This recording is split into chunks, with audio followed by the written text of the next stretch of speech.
السلام علیکم، ہمارے چینل میں خوش آمدید۔ آج مہر کا ولیمہ تھا اور ساتھ میں تاج پوشی۔ اس پورے ہفتے فوزیہ خاتون کے ساتھ شہروز نے بھی مہر کا بے حد خیال رکھا۔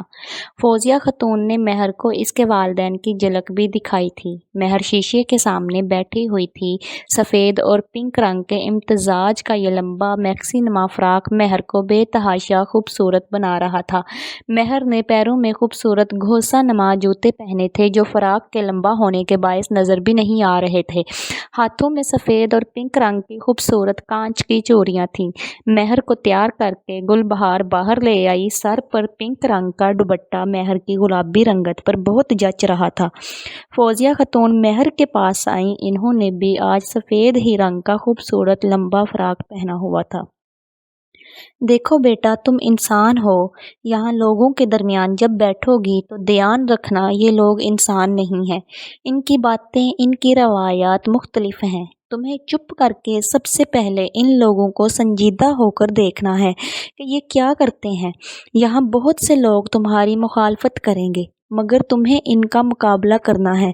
اس بات کو ثابت کرنا ہے کہ تم ان کی ملکہ بننے کے قابل ہو۔ والدہ، کیا یہ لوگ مجھے قبول کریں گے؟ مہر کا اشارہ ریاست کے لوگوں کی طرف تھا۔ تمہیں اپنے عمل سے ان پر یہ بات ظاہر کرنی ہے کہ تم ان کی ملکہ بننے کے قابل ہو۔ یاد رکھو، ارشمان کو بادشاہ بنے 17 سال ہو گئے ہیں۔ جب شہروز کے والد کی وفات ہوئی تھی تو اس کے سر پر تاج رکھا گیا تھا۔ اس کے بعد وہ ان سب لوگوں کا بادشاہ ہے۔ شہروز کو بہت سی مخالفتوں کا بھی سامنا تھا مگر وہ سب چیزوں کا ڈٹ کر مقابلہ کرتا ہے۔ ایسے ہی تم نے بھی شہروز کا بازو بننا ہے۔ یاد رکھو، بادشاہ ہمیشہ مضبوط ہی ہوتا ہے۔ ملکہ کو چاہیے کبھی اس کی کمزوری نہ بنے۔ جی والدہ۔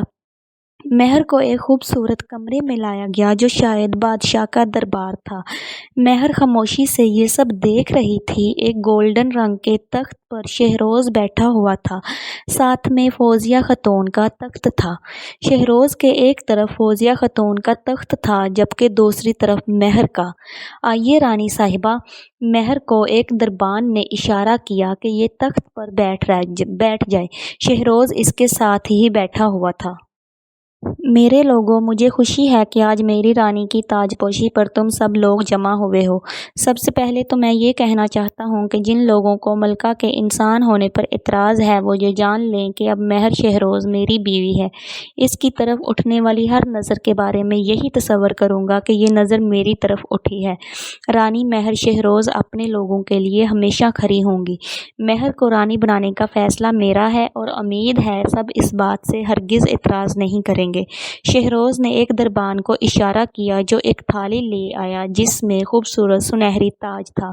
تاج کے اوپر تتلیاں بنی ہوئی تھیں جو سنہری رنگ کی تھیں اور ان کے اندر سے چمک نکل رہی تھی۔ شہروز نے مہر کو اشارہ کیا۔ مہر اس کا اشارہ سمجھتے ہوئے سامنے آئی۔ شہروز نے تاج اس کے سر پر پہنایا جس کے بعد سنہری تتلیاں مہر کے ارد گرد چکر لگانے لگیں اور پھر غائب ہو گئیں۔ مہر کا ہاتھ تھام کر شہروز اپنے محل کے سب سے اوپر والے کمرے کے پاس آیا جہاں سے سب ریاست نظر آتی تھی۔ فوزیہ خاتون بھی ساتھ ہی تھیں۔ شہروز مہر کو لے کر یہاں کھڑا ہو گیا۔ نیچے مختلف لوگ کھڑے ہوئے تھے، کچھ پریاں اڑ رہی تھیں۔ مہر یہ سب دیکھ کر حیران ہو رہی تھی۔ نیچے لوگوں میں کھڑا ایک شخص یہ سب دیکھ کر خوش نہیں تھا۔ شہزادہ سلطان اپنی شہزادی کو دیکھنے آیا تھا۔ کالے رنگ کے کوٹ نما اپر سے اپنا چہرہ چھپائے یہ اوپر محل کی طرف دیکھ رہا تھا جہاں مہر تاج کے ساتھ کھڑی تھی۔ مہر اس وقت ایک پری ذات کے ساتھ کھڑی پری ہی لگ رہی تھی۔ بہت جلد شہزادی، میں آپ کو یہاں سے لے جاؤں گا۔ شہزادی میری تھیں اور میری ہی رہیں گی۔ تم انہیں مجھ سے چھین نہیں سکتے بادشاہ شہروز۔ میں اب اپنی طاقت استعمال کروں گا اور دیکھوں گا کہ تمہارے پاس زیادہ طاقت ہے یا میرے پاس۔ سلطان یہ کہہ کر واپس چلا گیا مگر جانے سے پہلے محل کی ایک ملازمہ کو ایک پھول دیتے ہوئے بولا، یہ پھول رانی صاحبہ کو دے دینا۔ کا پھول اس ملازمہ نے لیا اور مہر کی کپڑوں والی الماری میں رکھ دیا۔ مہر کو فوزیہ خاتون کمرے میں لے آئی جو خوبصورت طریقے سے سجا ہوا تھا۔ یہ مہر اور شہروز کی خوابگاہ تھی جہاں مہر شہروز کے ساتھ پچھلے پورے ہفتے سے تھی، مگر آج کمرے کا نظارہ ہی اور تھا۔ رنگ برنگے دیے اور پھول پورے کمرے میں پھیلے ہوئے تھے، بستر پورا پھولوں سے بھرا ہوا تھا۔ فوزیہ خاتون نے حور کو بستر پر بٹھایا اور سمجھانے لگی، مہر بیٹا، اب آپ کو اپنا تعلق بادشاہ شہروز کے ساتھ قبول کرنا ہے۔ بادشاہ آپ کو بہت چاہنے لگے ہیں بیٹا، تو ان کی چاہت کو مت ٹھکرانا۔ آپ ان کی طرف محبت کا ایک قدم اٹھاؤ گی تو وہ آپ کی ہر خواہش پوری کر دیں گے۔ آپ نے اب نہ چاہتے ہوئے بھی ساری عمر ملکہ بن کر رہنا ہے، تو بیٹا اپنے رشتے کی حقیقت کو جتنی جلدی ہو سکے قبول کرو۔ آپ شہروز سے منہ دکھائی میں خواہش کرنا کہ وہ آپ کے والدین سے آپ کو ملوا لائیں۔ جی والدہ، اب ہم چلتے ہیں۔ زندگی کی نئی شروعات مبارک ہو، رانی مہر شہروز خان۔ فوزیہ خاتون مہر کے سر پر بوسہ دے کر باہر چلی گئی۔ تھوڑی دیر بعد شہروز اندر آیا۔ مہر کے سامنے بستر پر بیٹھ کر شہروز نے مہر کا ہاتھ پکڑا۔ ٹھیک ہے نا آپ مہر، کوئی تکلیف تو نہیں نا میری رانی کو؟ نہیں، میں بالکل ٹھیک ہوں شہروز۔ شہروز، آپ سے ایک بات کہوں؟ جی بولیے۔ آپ کو ہم سے بات کرنے کے لیے اجازت کی ضرورت نہیں۔ شہروز مہر کے ہاتھ سے چوریاں اتارتے ہوئے بولا، میرے لیے یہ حقیقت قبول کرنا بے انتہا مشکل ہو رہا ہے کہ میں ایک ایسی دنیا میں ہوں جہاں انسان نہیں بستے۔ آپ خود سوچیں شہروز، کیا آپ میری طرح ایک انسانی دنیا میں انجان بن کر رہ سکتے ہیں جیسے میں آپ کی دنیا میں رہ رہی ہوں؟ شہروز نے مہر کی چوریاں سائڈ پر رکھیں اور اس کا ہاتھ لبوں سے لگا لیا۔ میں آپ کی ہر بات کو سمجھتا ہوں رانی مہر، مگر کیا کیا جا سکتا ہے؟ جو قسمت میں ہوتا ہے وہ تو ہونا ہی لازمی ہے۔ سب سے پہلی بات، آپ یہاں انجان نہیں ہیں، ملکہ ہیں، ایک رانی۔ اب آپ ہمارے لوگوں کے لیے ایسے ہی اہم ہیں جیسے میں۔ یہاں آپ کو اتنی ہی اپنائیت کا احساس ہوگا جتنا آپ کو اپنی دنیا میں ہوتا تھا۔ اچھا، آپ نے ہم سے اپنی منہ دکھائی نہیں مانگی؟ آپ ہمیں ہمارے والدین کے پاس لے جائیں گے، ہمیں ان سے ملنا ہے۔ مہر نے شہروز کو بہت مان سے دیکھا۔ جی بالکل، ہم آپ کو لے جائیں گے آپ کے والدین کے ہاں، مگر کچھ عرصے تک نہیں۔ آپ کی حفاظت کے لیے ضروری ہے کہ آپ کچھ عرصہ ہماری ریاست سے باہر مت جائیں۔ شہروز نے مہر کا ہاتھ تھاما اور اسے اپنے کمرے سے بنی ہوئی پچھلی راہداری کی طرف لے آیا۔ راہداری سے آگے بہت خوبصورت جگہ تھی جو مہر نے آج پہلی بار دیکھی تھی۔ ہر طرف رنگ برنگی تتلیاں تھیں۔ باغ کے درمیان ایک خوبصورت بستر تھا جس پر پھولوں کی چادر تھی۔ ارد گرد دیے لگا رکھے تھے اس بستر کے۔ سامنے بہتا ہوا پانی جو چشمے کی صورت گر رہا تھا ایک جھیل میں۔ یہ سب مہر کو اپنی طرف کھینچنے لگا۔ شہروز مہر کو لے کر اس آبشار کے پاس آیا۔ شہروز نے مہر کو آبشار کے پاس کھڑا کیا اور اپنے ہاتھ کے اشارے سے کچھ بنانے لگا۔ مہر غور سے شہروز کے ہاتھوں کی حرکت سیکھ رہی تھی۔ مہر کے دیکھتے ہی شہروز کے ہاتھوں میں پھولوں کا خوبصورت زیور آ گیا۔ شہروز نے مہر کی طرف دیکھا، یہ کیسے شہروز؟ میری رانی کے لیے تحفہ ہے یہ۔ شہروز نے مہر کے ارد گرد بازو پھیلائے، پھر اسے خود سے دور کیا۔ مہر کا لباس تبدیل ہو گیا اور سفید فراق کے بجائے گولڈن رنگ کا فراق آ گیا جس کے ساتھ ستارے چمک رہے تھے۔ شہروز! مہر نے چیخ ماری تو شہروز ہنستے ہوئے اپنے بازوؤں کو کے حلقے میں لے کر بولا، یہ شروعات ہے، ابھی آپ نے دیکھا ہی کیا ہے۔ مہر میری رانی! شہروز نے مہر کے کانوں میں پھولوں کے زیور پہنائے، مہر کے گلے میں سفید پھولوں کا ہار پہنا کر شہروز نے مہر کی آنکھوں کو دیکھا۔ مہر کی آنکھیں اس وقت نیلی لگ رہی تھیں۔ شہروز نے مہر کے بالوں کو کھولا تو لات دار تتلیاں اس میں سے نکلیں اور مہر کے بالوں سے چمک گری۔ شہروز! مہر تتلیوں کو دیکھ کر چیخی، اب آپ میری رانی ہیں، یہ تتلیاں آپ کی ساتھی ہیں میری جان۔ شہروز نے آبشار کا پانی مہر کے ہاتھوں اور چہرے پر لگایا۔ بہت ٹھنڈا ہے شہروز۔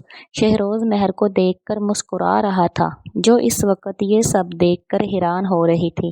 شہروز نے آسمان کی طرف مہر کا رخ کیا۔ شہروز نے ہاتھ سے کچھ بنایا تو ہر طرف آتش بازی شروع ہو گئی۔ رنگ برنگے رنگ آسمان پر بکھرے۔ رنگ دیکھ